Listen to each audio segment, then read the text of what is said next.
স্বয়ং তারামায়ের বড় বোন বিরাজ করেন এই মন্দিরেই।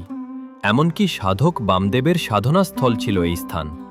তারাপীঠ থেকে মাত্র ১৭ কিলোমিটার পশ্চিমে ঝাড়খণ্ডের অবস্থিত একটি গ্রাম মলুটি। এখানেই বিরাজ করেন স্বয়ং তারামায়ের বড় বোন মা মৌলিক্ষা। মৌলিক্ষা শব্দটির অর্থেই লুকিয়ে আছে দেবীর রূপ।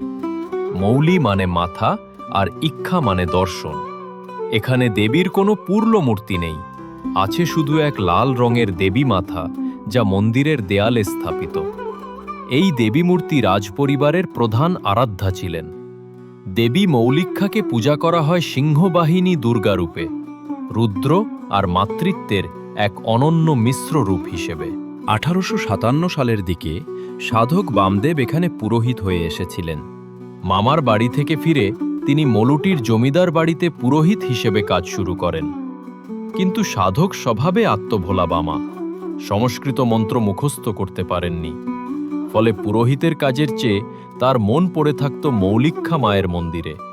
ধ্যান, পূজা আর সাধনায় নিমগ্ন থাকতেন তিনি।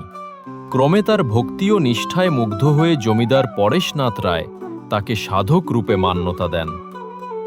মলুটিতেই তিনি প্রথম দেবীর কৃপা ও আশীর্বাদ লাভ করেন। আজও তার ব্যবহৃত ত্রিশূলটি মলুটি মন্দিরে সংরক্ষিত আছে। বামাক্ষাপা ছিলেন মলুটির প্রথম সিদ্ধ সাধক।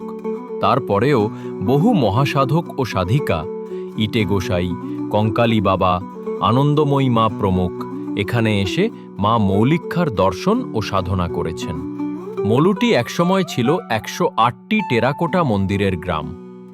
এখনও প্রায় 72টি প্রাচীন মন্দির টিকে আছে, যেগুলির দেয়ালে শৈল্পিক টেরাকোটায় ফুটে ওঠে ধর্ম, ইতিহাস ও শিল্পের অপূর্ব মেলবন্ধন। মলুটি গ্রামের নাম এসেছে সম্ভবত বাঁকুড়ার মল্ল রাজাদের মল্লাহাটি নামক অঞ্চল থেকে। সেই সময় এই বিস্তীর্ণ ভূমি, যার অন্তর্ভুক্ত ছিল বর্তমান পাকুড়, বর্ধমান, মেদিনীপুর ও ছোট নাগপুর মালভূমির অংশবিশেষ, পরিচিত ছিল মল্লভূম নামে। রাজবংশের স্মৃতি বহন করেই গ্রামের নাম হয় মলুটি।